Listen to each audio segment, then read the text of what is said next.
Bismillahirrahmanirrahim. Assalamu alaikum dear students. Welcome to the platform of Noor School and College Mansehra for the online classes of physics grade 10.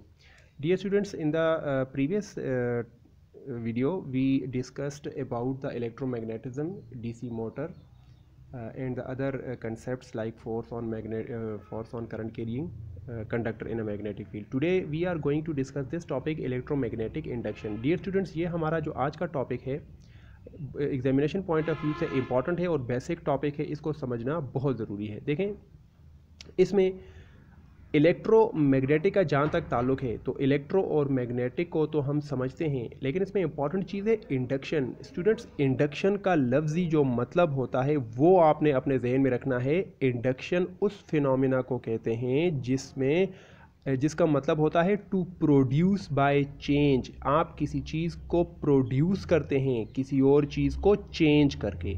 आप अगर एक चीज़ को change करेंगे तो response में आपको कोई नई चीज़ मिलेगी, इसको कहते हैं इंडक्शन। समझ आई बात की? तो इलेक्ट्रोमैग्नेटिक इंडक्शन में देखें, आप यूँ समझें, इलेक्ट्रिक फील्ड है और मैग्नेटिक जो है वो मैग्नेटिक फील्ड है। तो आप इसमें से अगर मैग्नेटिक फील्ड को चेंज करते हैं तो इलेक्ट्रिक फील्ड प्रोड्यूस होती है, या अगर आप इलेक्ट्रिक फील्ड को चेंज करेंगे तो मैग्नेटिक फील्ड प्रोड्यूस होती है। यानी ये दोनों एक दूसरे में तब्दील हो सकती हैं बशर्ते कि पहले वाली चीज़ को चेंज किया जाए। इलेक्ट्रो को चेंज करें मैग्नेट बन जाएगा, मैग्नेटिक को चेंज करें इलेक्ट्रो बन जाएगा। यही इसको इलेक्ट्रोमैग्नेटिक इंडक्शन कहते हैं। तो अब इसकी डेफिनेशन हमने पढ़ी थी, the phenomena of production of current in wire by changing the magnetic flux through it. किसी भी वायर के अंदर हम करंट को प्रोड्यूस कर सकते हैं। देखें, प्रोडक्शन ऑफ करंट की प्रोडक्शन हो रही है किस वजह से? Changing the magnetic field. हम मैग्नेटिक फील्ड को चेंज कर रहे हैं तो करंट प्रोड्यूस हो रहा है। अब देखें, चेंज हम किसको कर रहे हैं? मैग्नेटिक फील्ड को। प्रोड्यूस क्या चीज़ हो रही है? करंट। क्या करंट का ताल्लुक इलेक्ट्रिसिटी के साथ है या नहीं है? ठीक है, ये चीज़। तो ये वन वे हम पढ़ेंगे और आगे हम पढ़ेंगे कि इलेक्ट्रिक फील्ड को चेंज करें तो मैग्नेटिक फील्ड भी प्रोड्यूस होती है, लेकिन इसमें सिर्फ ये बताया गया है कि मैग्नेटिक फील्ड को चेंज करने से इलेक्ट्रिक फील्ड प्रोड्यूस होती है। अब आप ये कंसिडर करें कि आपके पास एक कॉइल है और कॉइल के पास जो है, ये देखें, कॉइल में n नंबर ऑफ़ टर्न्स हैं। ये इसका नॉर्थ पोल साउथ पोल, लेकिन ये बाद में बनेगा। पहले आप कंसिडर करें, आपके पास एक कॉइल है। कॉइल के बारे में हम जानते हैं कि एक वायर को लेकर जब इस तरह लपेटा जाए तो उससे कॉइल बन जाती है, या जिसको हम सोलेनाइड कहते हैं।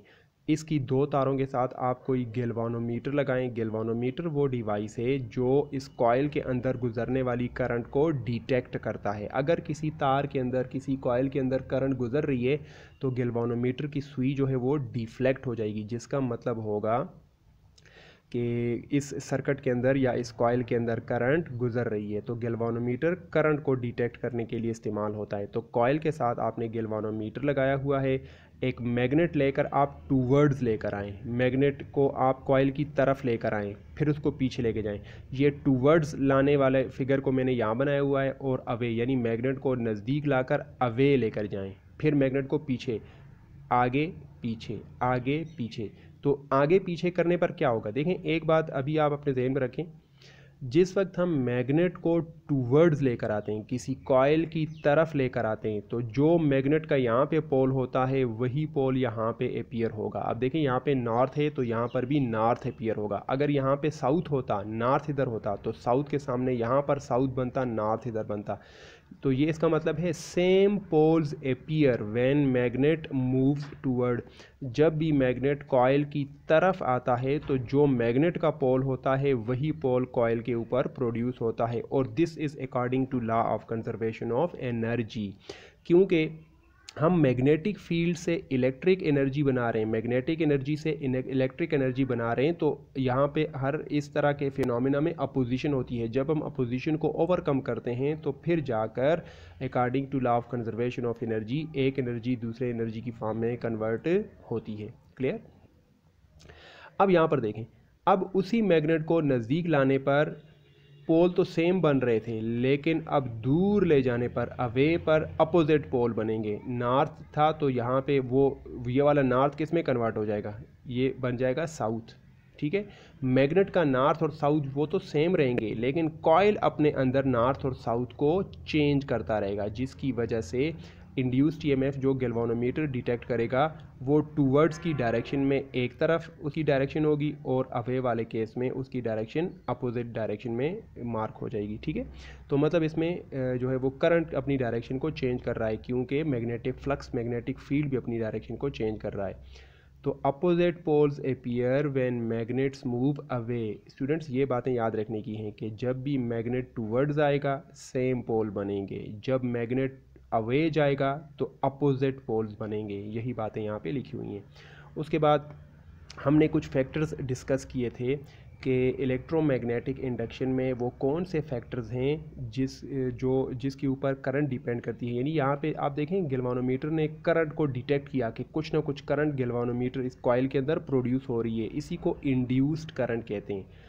तो फैक्टर्स इफेक्टिंग इंड्यूस्ड करंट, वो कौन से फैक्टर्स हैं जिन पर इंड्यूस्ड करंट डिपेंड करती है।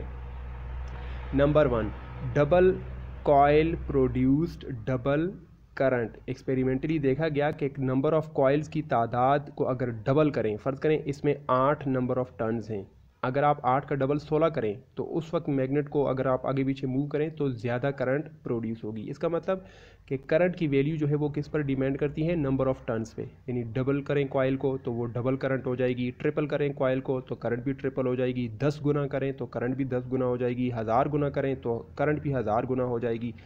तो जैसे जैसे आप नंबर ऑफ टर्न्स को इंक्रीज़ करते जाएंगे तो करंट की वैल्यू भी इंक्रीज़ होगी। दूसरी चीज़, fast vibration produced large current. ये भी देखा गया कि अगर मैग्नेट को आप कितनी तेज़ी के साथ आगे पीछे लाते हैं और पीछे लेकर जाते हैं तो वो फास्ट वाइब्रेशन, जितनी ज़्यादा तेज़ वाइब्रेशन होगी उतनी ज़्यादा करंट प्रोड्यूस होगी। वाइब्रेशन का क्या मतलब है, इस मार्कर को देखें, अगर इस मार्कर को आप करंट ये मैग्नेट समझें और ये आगे पीछे आ रहा है यूँ, अब देखें ये स्लो आगे पीछे वाइब्रेट कर रहा है तो करंट कम प्रोड्यूस होगी। इसकी निस्बत अगर आप इसको यूँ मूव करें तेज़ी के साथ, इसकी वाइब्रेशन ज़्यादा करें तो ज़्यादा करंट, अगर इसको और ज़्यादा तेज़ी के साथ मूव करें यूँ तो और ज़्यादा करंट, आप इसको अगर बहुत ज़्यादा तेज़ मूव करें इस तरीके से, समझ आ रही बात की, तो जितने ज़्यादा तेज़ी के साथ वाइब्रेट हम करेंगे मैग्नेट को उतनी ज़्यादा करंट प्रोड्यूस होगी। तो मतलब वो जो करंट की वैल्यू है वो फ्रीक्वेंसी पे डिपेंड करती है कि how fast you are vibrating.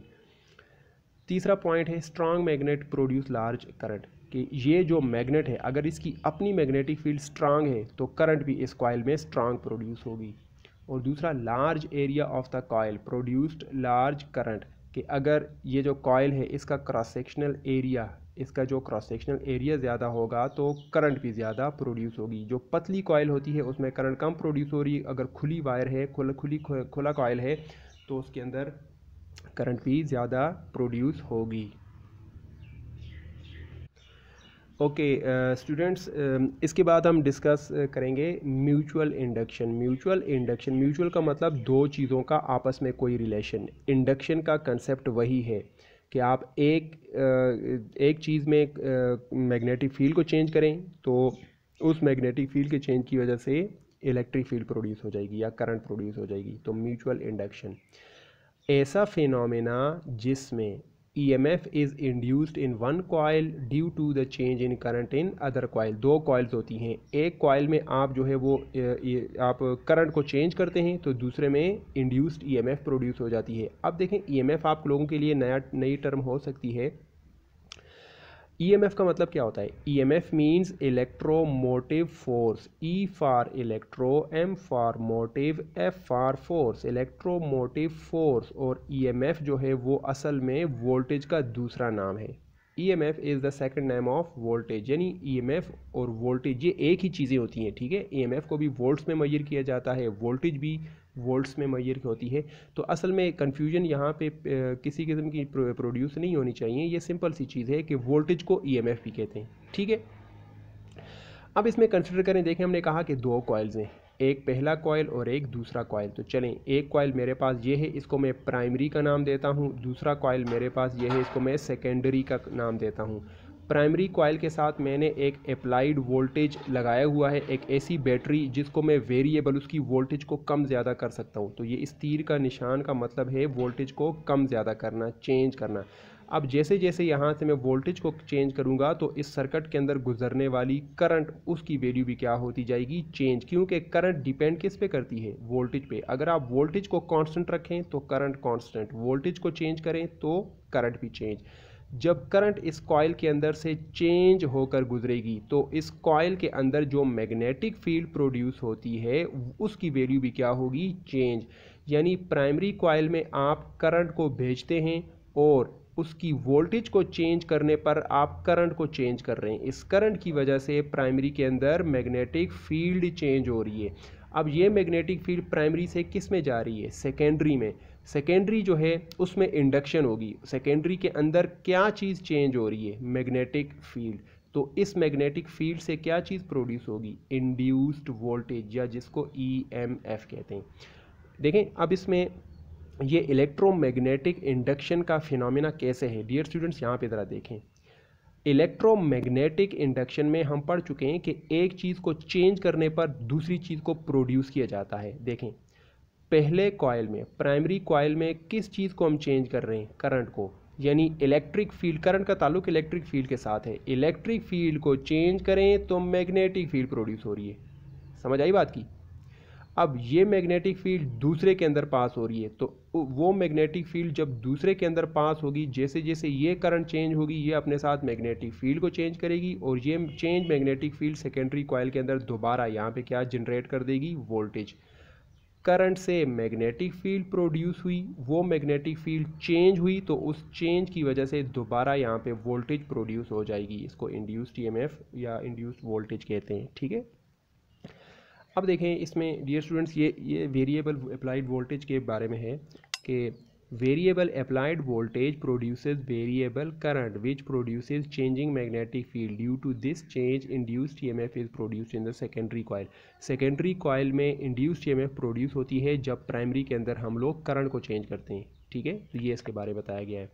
अब डियर स्टूडेंट्स इसका जो सिंपल सा फॉर्मूला हमने पढ़ा था वो ये था, ES is directly proportional to minus delta IP by delta T। अब E क्या चीज़ है, ये इंड्यूस्ड EMF को हम लोग E लिखते हैं, ये वोल्टेज है, ठीक है। इंड्यूस्ड EMF पूरा EMF नहीं लिखते, सिर्फ EMF का E डाल देते हैं, ये वाला E। तो E जो है वो इंड्यूस्ड EMF के लिए है। S का मतलब है सेकेंडरी। देखें इंड्यूस्ड EMF प्रोड्यूस कहाँ पे हो रही है, सेकेंडरी में, और करंट चेंज किस में हो रही है, प्राइमरी में। प्राइमरी में करंट चेंज हो रही है, सेकेंडरी में इंड्यूस्ड EMF प्रोड्यूस हो रही है। तो सेकेंडरी में इंड्यूस्ड EMF प्रोड्यूस हो रही है जो डायरेक्टली प्रोपोर्शनल है चेंज इन करंट, और करंट चेंज किस में हो रही है, प्राइमरी में, विद रिस्पेक्ट टू टाइम। जब प्राइमरी कॉइल में करंट को चेंज किया जाएगा विद रिस्पेक्ट टू टाइम तो सेकेंडरी कॉइल में इंड्यूस्ड EMF जनरेट होगी। अब इस नेगेटिव का क्या मतलब है, ये आप याद रखें। नेगेटिव वो जो पिछले स्लाइड के अंदर हमने डिस्कस किया था कि मैग्नेट वो सेम पोल और अपोजिट पोल्स जब बनते हैं, इसमें सेम यही कहानी होती है। जब करंट इंक्रीज़ होगा तो ये सेकेंडरी कॉइल उसको डिक्रीज़ करने की कोशिश करेगा। करंट जब डिक्रीज़ होगा तो ये सेकेंडरी उसको इंक्रीज़ करेगा। यानी कि ये सेकेंडरी और प्राइमरी ये हमेशा अपोजिट काम कर रहे होते हैं। देखें करंट चेंज हो रही है तो चेंज का दो मतलब हो सकते हैं। चेंज का मतलब है कम से ज़्यादा होना या ज़्यादा से कम होना। तो प्राइमरी में जब करंट कम से ज़्यादा होगी, सेकेंडरी अपने अंदर ज़्यादा से कम कर देगी उसको बैलेंस करने के लिए। अगर प्राइमरी में करंट ज़्यादा से कम हो रही है तो ये कम से ज़्यादा हो जाएगी। सेकेंडरी हमेशा प्राइमरी के अपोजिट काम करती है। तो ये नेगेटिव, ये एक्सपेरिमेंटल जो है वो इस्टेब्लिश्ड वैल्यूज़ है, तो इसी वजह से नेगेटिव का साइन यहाँ पे लगाया जाता है।